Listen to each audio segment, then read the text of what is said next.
Have you ever bought any DLC that felt totally empty and just drained 90 minutes out of your life? That's pretty much what Five Nights at Freddy's 2 was.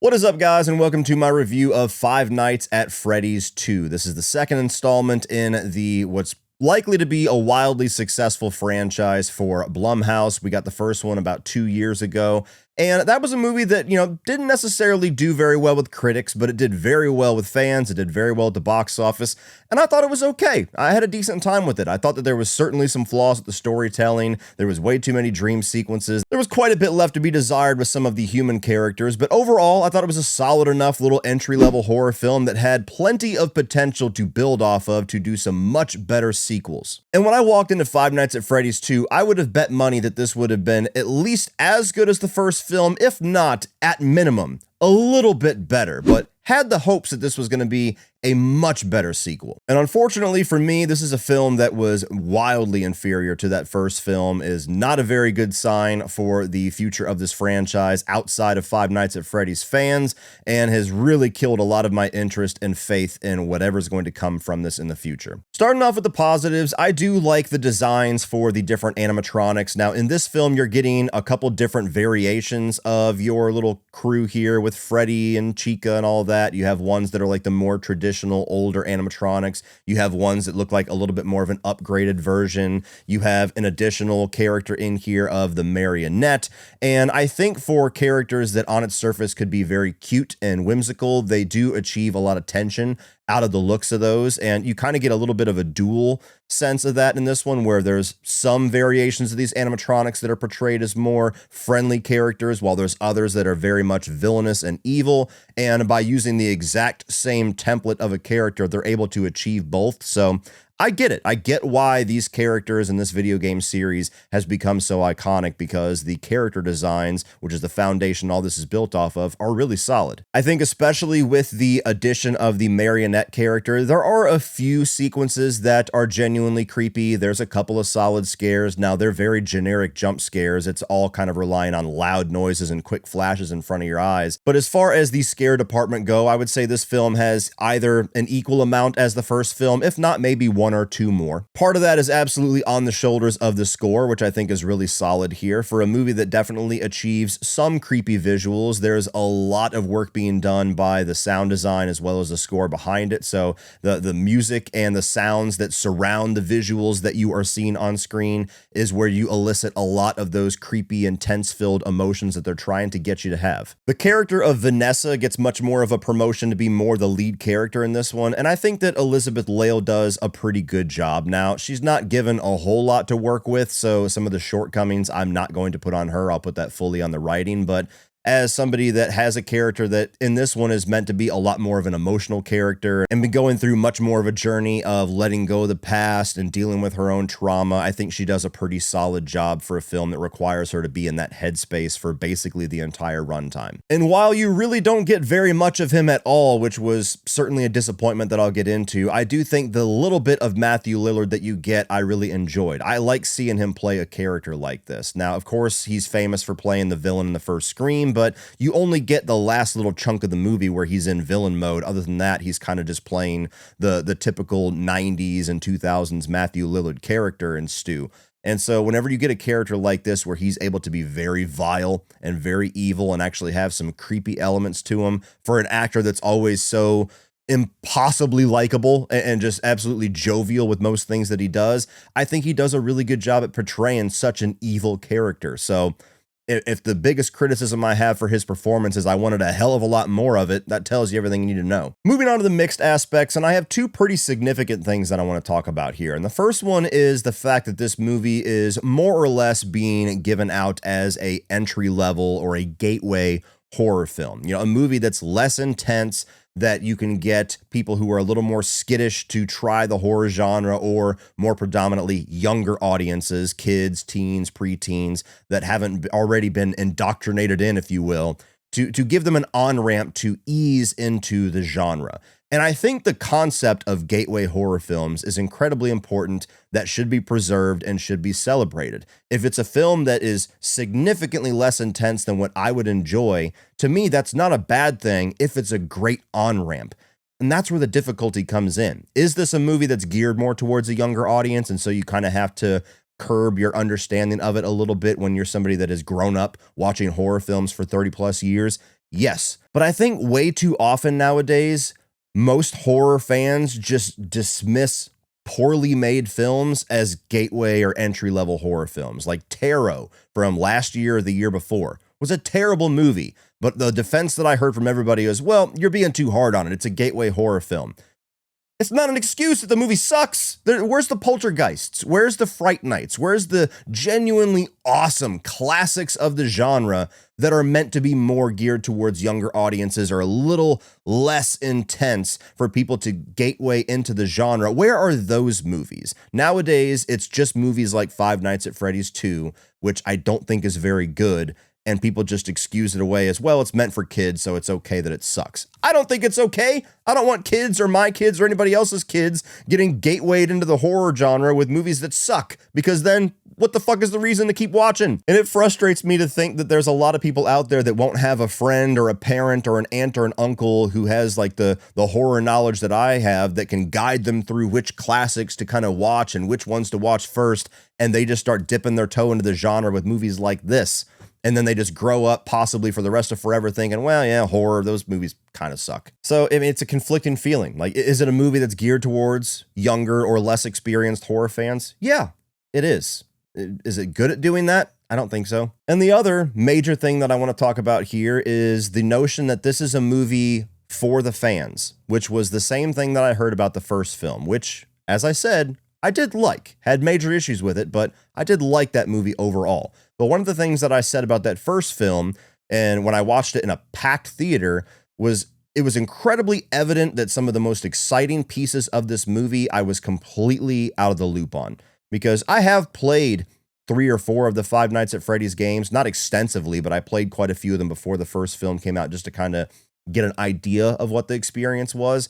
But I am far from being a fan, and I know almost nothing about a lot of the lore and all the little, nooks and crannies and different characters and Easter eggs and all that kind of stuff. And the thing that is difficult is that I can respect and absolutely champion a video game adaptation that is putting a lot of effort into giving the fans these awesome moments, giving them these references or visuals or Easter eggs that true fans of the series are going to eat up and have a blast with. I think that that is important, and far too often video game adaptations don't bother with that. They just want to attract all of the people that don't know anything about the game and just borrow the name and the look for brand recognition, and they leave all the established core fan base out in the wind.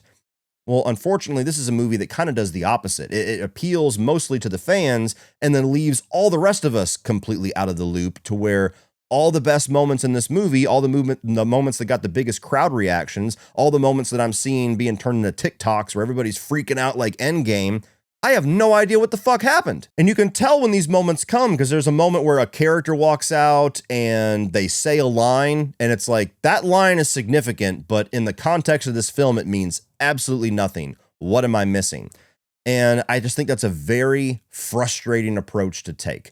I think you should absolutely try to achieve some kind of a balance. Yes, there's going to be things that the fans are going to eat up more than us general audiences that are just watching the movie, but you can't market your film to the entire world, of which the overwhelming majority of the people that you're trying to attract to spend money on your film are not these highly educated fanboys of Five Nights at Freddy's, and then give them an experience that they don't understand any of what you're going for. It's like making a Resident Evil movie where you have characters that are just kind of standing around not really doing much, and then Jill Valentine takes a bite out of a spicy cheeseburger and she's like, oh man, this thing is hot. It's itchy tasty. Oh, she said the thing. And then everybody else, the majority of the theater that doesn't know what itchy tasty is in reference to, is sitting there going, that burger joke wasn't funny at all. What's going on? And then the characters stand around for another 10 minutes and not really a whole lot happens. And then Chris Redfield walks up to a boulder and punches it, and everybody goes, oh, the thing. amazing! You can't just have a movie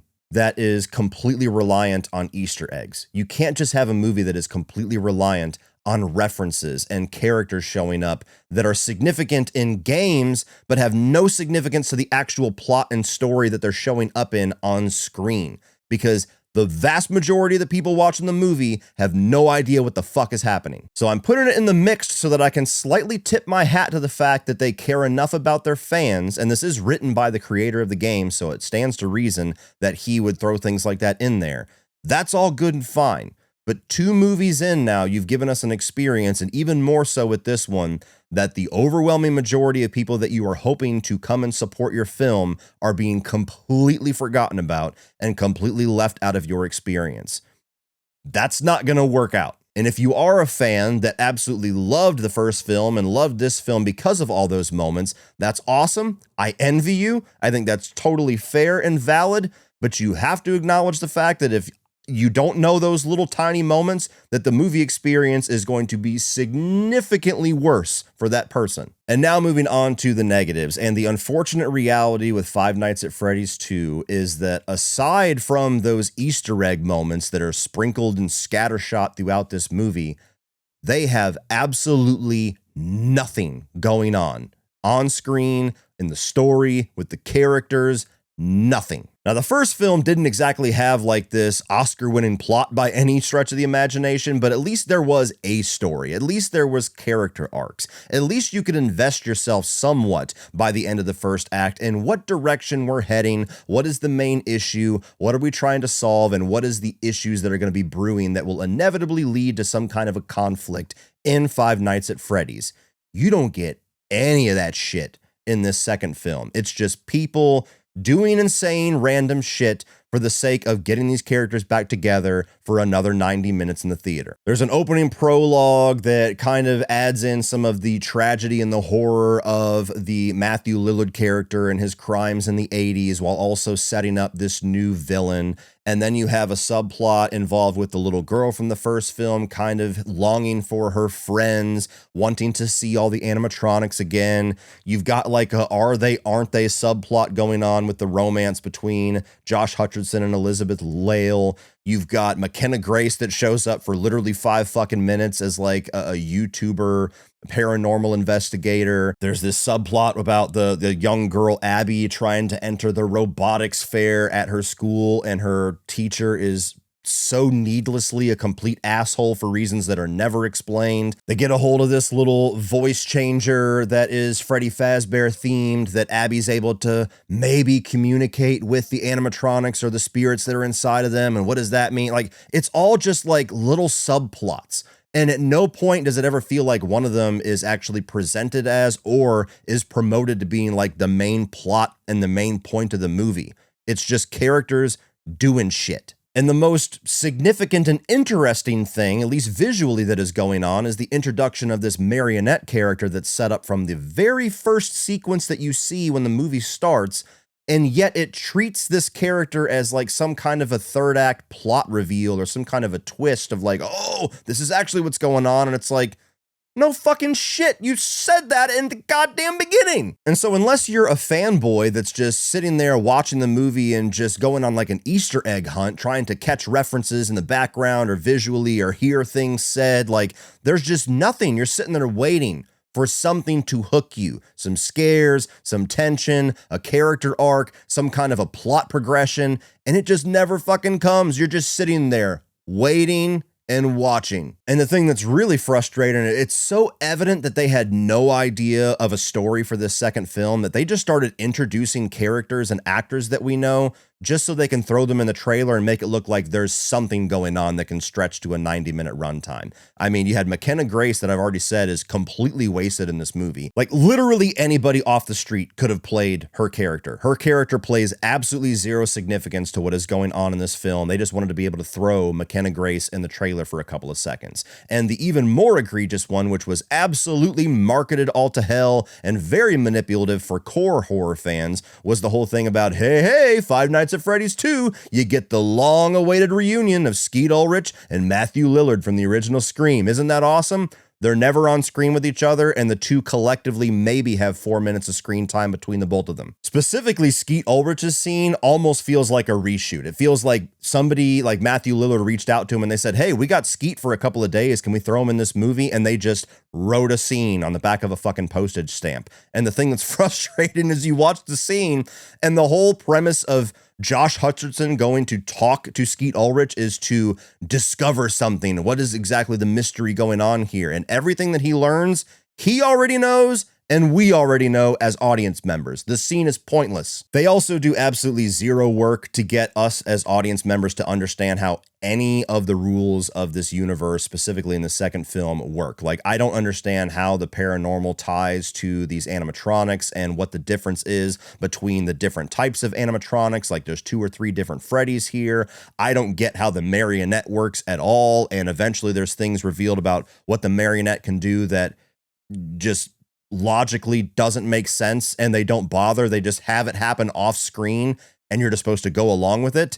And even just the basic plot progression of these characters discovering the issues and trying to battle the issues, it feels like they had no idea what the fuck to do with these characters. There's a Faz Fest thing, like a festival going on for reasons that make no sense. Like, the entire legacy of this restaurant is a fucking serial killer that was murdering children, and yet he's got like Ozfest going on. Like, there's a fucking a Dahmer and Ted Bundy festival down the street that everybody's dressed up as their favorite serial killer. It makes no sense. That's just there to have people walking around in costume in the third act. There's all this miscommunication between our lead 3 human characters that is just maddening, to where Vanessa knows good and well that there is an original Freddy Fazbear's location where most of the murders happened, and there might be something weird going on there. And it takes her like 2/3 of the fucking runtime in this movie to ever bring that up, even though some weird shit is happening. Oh yeah, by the way, there's another restaurant. Bitch, you couldn't have told me that in the last fucking film? And poor Josh Hutcherson, man, to be the star of the first film and to have him come back and have nothing to do the entire movie had to be frustrating as hell. And all it did is highlight how truly boring and dull his character is. Like, he accomplishes dick in this movie. Like, the most significant thing that happens with him is that there is a sequence in the third act that is meant to visually mimic the experience of playing the Five Nights at Freddy's 2 video game, which in and of itself is like a double-edged sword, because it's cool for the fan service side of it, but logically, in the context of the film, the sequence doesn't work at all. It makes no fucking sense. The setup is that he finds out there's some kind of a device that is wirelessly controlling these other versions of the animatronics. And so he's got to go into this computer and turn off the Wi-Fi thing. And it literally takes him like a 15-minute sequence that's cut back and forth to for him to ever do it. And when he eventually gets to it, it's literally like menu, settings, turn off Wi-Fi.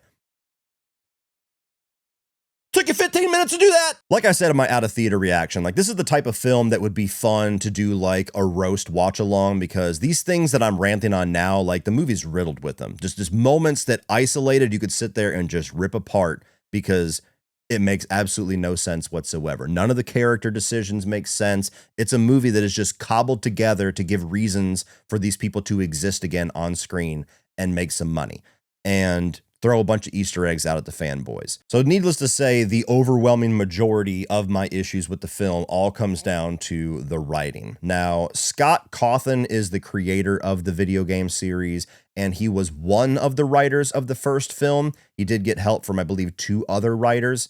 This film is exclusively written by him. It's his screenplay.